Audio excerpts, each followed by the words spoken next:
Hello friends, welcome to my YouTube channel. आज का अपना टॉपिक है effect of temperature on resistance. Resistance और रजिस्टिविटी पे टेम्परेचर का क्या असर पड़ता है, वो घटता है कि बढ़ता है टेम्परेचर के अकॉर्डिंग, वो हमने आज पढ़ना है। फर्स्ट ऑफ ऑल हम ये तीन तरह के अपने मटेरियल उठा के चलेंगे। इफेक्ट देखना है उन पे टेम्परेचर का, कंडक्टर्स पे, सेमीकंडक्टर्स पे और अलॉयज पे। सबसे पहले हम एग्जाम्पल लेंगे अपना कंडक्टर्स का। कंडक्टर में हमने उठा लिया है कॉपर की वायर का, ऊपर का वायर। टेम्परेचर जैसे जैसे बढ़ाएंगे तो यहाँ पे इसके रेजिस्टेंस पे क्या असर पड़ता है ये हमने देखना है। एक्स एक्सिस पे हमने टेम्परेचर लिया है, तो वाई एक्सिस पे हमने लिया है रेजिस्टेंस और रजिस्टिविटी। रेजिस्टेंस को या रजिस्टिविटी एक ही बात है। जैसे जैसे रेजिस्टेंस आपका वेरी करेगा उसी हिसाब से रजिस्टिविटी भी वेरी करेगी, घटे या बढ़े ये नहीं हमें पता है, हमें देखना है क्या होता है, घटता है कि बढ़ता है। ठीक है, जैसे जैसे हम टेम्परेचर बढ़ाते हैं तो कंडक्टर्स में क्या होता है देखिए। इनिशियली क्या है, कुछ ना कुछ इस वायर का रेजिस्टेंस था जिसको हमने जीरो से नहीं लिया, जीरो तो था ही नहीं, कुछ ना कुछ था। तो जैसे जैसे हमने टेम्परेचर बढ़ाया तो यहाँ पे क्या हुआ, रेजिस्टेंस भी बढ़ना शुरू हो गया। शार्प एक कर्व है जैसा आता है इसका ग्राफ। इससे क्या कैसे पड़ता है अब ये समझना है, थोड़ा सा फिनोमिना है इसका। जैसे कि हमने लास्ट अभी पढ़ के आए लास्ट वीडियोज़ में हम, कि जैसे ही हमारा इलेक्ट्रॉन मूव करता है तो रेजिस्टेंस क्या था, इलेक्ट्रॉन का किसी न किसी तरह से कहीं ना कहीं उसका टकराव होता दूसरे एटम के साथ, और वहीं पे उसका स्पीड जो है, काइनेटिक एनर्जी कम हो जाती थी और वो अपना फ्लो उसका रुकता था। उसी फ्लो को रोकने को हम रेजिस्टेंस बोलते थे। इस केस में क्या होता है, जैसे जैसे रेजिस्टेंस बढ़ता है तो इलेक्ट्रॉन्स का काइनेटिक एनर्जी बढ़ जाती है। काइनेटिक एनर्जी बढ़ेगा तो वो बहुत ज़्यादा स्पीड से क्या करता है, मूवमेंट करता है। मूवमेंट करता है तो टकराव भी उसका बढ़ जाता है। बार बार क्या हो रहा है, इधर टकराव उधर टकराव, उसी टकराव में उसका रेजिस्टेंस क्या हो रहा है, बढ़ रहा है, अपने एक्चुअल पाथ तक नहीं पहुंच पाता है charge particle. Charge means current, तो उसी को हम बोलते हैं कि उसका रेजिस्टेंस बढ़ गया टेम्परेचर के अकॉर्डिंग। ठीक है, सेकेंड एग्जाम्पल हम उठा लेते हैं अपने इलेक्ट्रोलाइट में। आप कार्बन का एग्जाम्पल ले, इंसुलेटर में रबड़ ले लो, या फिर सेमीकंडक्टर्स में जर्मेनियम या सिलिकॉन का एग्जाम्पल ले लो। इस केस में क्या हो रहा है देखिए, टेम्परेचर बढ़ा लिया, वाई एक्सिस पे हमने क्या ले लिया, अपना आर की का रेजिस्टेंस को ले लेंगे और रेजिस्टिविटी रो। यहाँ पे क्या हो रहा है, जैसे टेम्परेचर बढ़ता है, यहाँ पे सबसे पहले तो हमें पता है कि जो इंसुलेटर्स हैं उनका रजिस्टर, इलेक्ट्रोलाइट, उनका रेजिस्टेंस ऑलरेडी बहुत हाई होता है। बहुत हाई का मतलब कि वहाँ पे कोई किसी भी तरह के चार्ज पार्टिकल की कोई मूवमेंट ही नहीं है किसी भी तरह की। फिर भी इन केस जब टेम्परेचर बहुत ज़्यादा बढ़ाते हैं तो कुछ ना कुछ, यानी कि अगर रबड़ का एग्जांपल ले तो कहीं ना कहीं वो रबड़ मेल्ट होती है, और मेल्ट होने से क्या होता है, उसके चार्ज पार्टिकल्स तो उसके एटम तो उसमें भी है ना, तो वो पार्टिकल्स कुछ ना कुछ मूवमेंट करते हैं। उसी मूवमेंट को क्या बोलते हैं कि कुछ ना कुछ चार्ज का फ्लो हुआ है। उस फ्लो का मतलब है कि वहाँ पे रजिस्टेंस कम हुआ है। अब वो क्या हो रहा है कि जैसे जैसे टेम्परेचर बढ़ रहा था, इस केस में देखिए कर्व क्या आ रही है हमारी, घटती हुई आ रही है। इनके रेजिस्टेंस घट रहा है, टेम्परेचर बढ़ता है तो रेजिस्टेंस घटता है। सेमीकंडक्टर्स हो, इलेक्ट्रोलाइट हो या इंसुलेटर्स के केस में घटता है।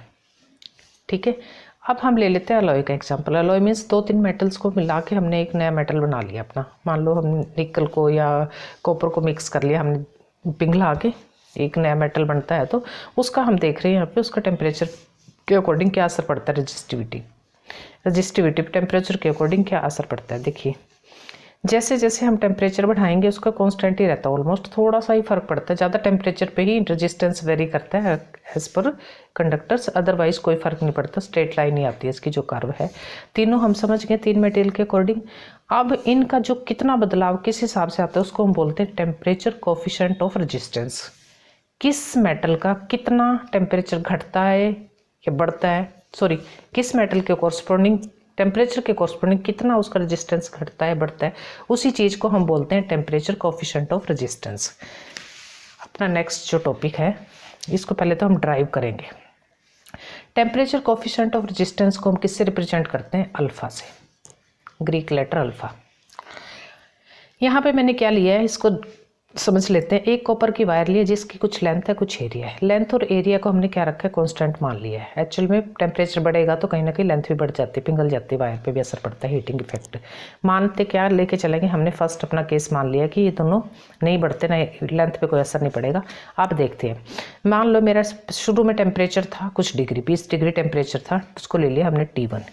उस टाइम रेजिस्टेंस, इस वायर के रेजिस्टेंस की वैल्यू है R1 और इसकी रेजिस्टिविटी की वैल्यू है ρ1। ठीक है, अब हमने टेम्परेचर को बढ़ा दिया, डबल कर दिया, 40 डिग्री कर दिया सपोज, तो नया टेम्परेचर हमारा आ गया T2। उसके कॉरस्पॉन्डिंग कुछ असर पड़ा रेजिस्टेंस पे भी, R2 हो गया। घट रहा है कि बढ़ रहा है ये नहीं पता, अभी हमने क्या देखना है, इसका देखना है कि घटता बढ़ता है वो बाद में पता चलेगा। R2 हमारा नया रेजिस्टेंस है नए टेम्परेचर के कोर्सपोंडिंग, उसी तरह से नई रेजिस्टिविटी हमारी आगे है ρ2। अब यहाँ पे रेजिस्टेंस का जो फ़र्क है उसको ले लेते हैं। R2 minus R1 is proportional to temperature के बढ़ने घटने, मतलब T2 माइनस T1। दूसरा फैक्टर ये क्या कहता है कि दो चीज़ों पे कोफिशिएंट आपका डिपेंड करता है टेम्परेचर, कोफिशिएंट ऑफ रेजिस्टेंस किस किस चीज़ पे, एक तो कहता है टेम्परेचर के घटने बढ़ने पे, दूसरा initial resistance of the wire पे, यानी कि वायर का जितना रेजिस्टेंस इनिशियली था ना उसी रेशो में बढ़ता है टेम्परेचर। मान लो शुरू में मैंने क्या कहा था कि 20 डिग्री हमने टेम्परेचर पे R1 ले लिया रेजिस्टेंस। अब इस वायर का ये R1 की वैल्यू जो थी मान लेते हैं कि 100 ओम थी। जैसे हमने 40 डिग्री किया टेम्परेचर तो ये अब कितना हो गया, अब ये बढ़ के हो गया 110 ओम, यानी कि 10 ओम ही बढ़ा है। सपोज करो मेरे पास अब कोई और मटेरियल है, अब ये जो कोफिशिएंट है ना अल्फा, ये मटेरियल पे डिपेंड करेगा, जैसे भी पीछे समझ के आए मटेरियल के कॉरस्पॉन्डिंग बिहेव करता है ये। अब अगली वायर का है, कोई और ले लिया मैंने, मटेरियल उठा लिया, इसी 20 डिग्री पे उसका टेम्परेचर, उसका रेजिस्टेंस था 1000 ओम, ठीक है। 20 से जैसे हमने टेम्परेचर को बढ़ा के 40 किया तो ये टेम्परेचर हमारा वेरी करता है। अब ये हो गया 1100, यानी कि यहाँ पे तो 100 ओम बढ़ गया है, ठीक है। अब क्या 100, यहाँ पे तो 100 नहीं बढ़ा ना, 100 से 100 या तो 200 हो जाता है, तो यहाँ पे भी 10% ही बढ़ा है ना इसका, और यहाँ पे भी इसका 10%, यानी कि इनिशियल वैल्यू के भी डायरेक्टली प्रोपोर्शनल। जितना छोटी वैल्यू का रेजिस्टेंस है उसी हिसाब से टेम्परेचर का असर उसके जितनी वैल्यू का उसको थोड़ा उसका 10% ही बढ़ेगा या 20%, उससे ज़्यादा नहीं बढ़ सकता। 1000 का है तो उसका 10% बढ़ गया। ये समझ आ गई बात। तो ये दो फैक्टर्स पे इसको काम करना है, तो दोनों को हमने प्रोपोर्शनल रख लिया। फर्स्ट वन किस पे आ गया, ए ले लेते हैं इसको, ये आगे हमारी बी, दो फैक्टर्स आ गए ए और बी। अब देखो इसको मैं साफ से इस पे समझाती हूँ आपको। दूसरे पेज पे क्या लिया था हमने, कॉपर की वायर, ये इसका कुछ एरिया था, ये इसकी थी लेंथ, समझ दिख रहा है ना आपको, ठीक है। ये इसका एरिया है। तो क्या कहते हैं कि 10-20 डिग्री टेम्परेचर है, रेजिस्टेंस है R1 और रजिस्टिविटी है ρ1। अब टेम्परेचर इसका कर दिया हमने डबल, यानी कि 40 डिग्री टेम्परेचर पे कितना है, T2 हो गया टेम्परेचर, रेजिस्टेंस हो गया R2 और रजिस्टिविटी हो गया ρ2। अब रेजिस्टेंस का जो फ़र्क है R2 माइनस R1 वो कहता है कि डायरेक्टली प्रोपोर्शनल है टेम्परेचर के बढ़ने के, कितना बढ़ा कितना घटा पता नहीं हमें।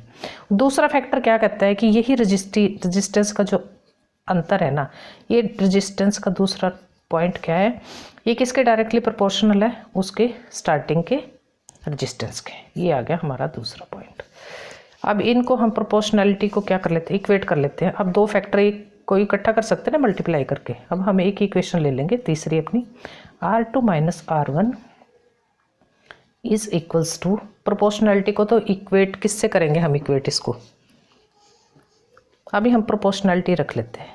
किसके प्रोपोर्शनल है, ये कहता है R1 T2 माइनस T1। ये आ गई हमारी तीसरी इक्वेशन, ठीक है। अब देखिए, अब इस प्रोपोर्शनैलिटी को हमने रिमूव करना है, जैसे कि होता ही है मैथमेटिकली। प्रोपोर्शनैलिटी को इक्वेट करते हैं किसी न किसी, कोई ना कोई हम एक कांस्टेंट उठाते हैं। यहाँ पे हमने कौन सा कांस्टेंट उठाएंगे हम ये देखना है। R2 माइनस में R1 is equals to alpha, इसको प्रोपोर्शनैलिटी को रिप्लेस कर दिया अल्फ़ा से, ठीक है। ये सेम लिख देंगे R1 R2 माइनस में T1। ये आ गया हमारा एक चौथी इक्वेशन जो मेन इक्वेशन बनती है हमारी।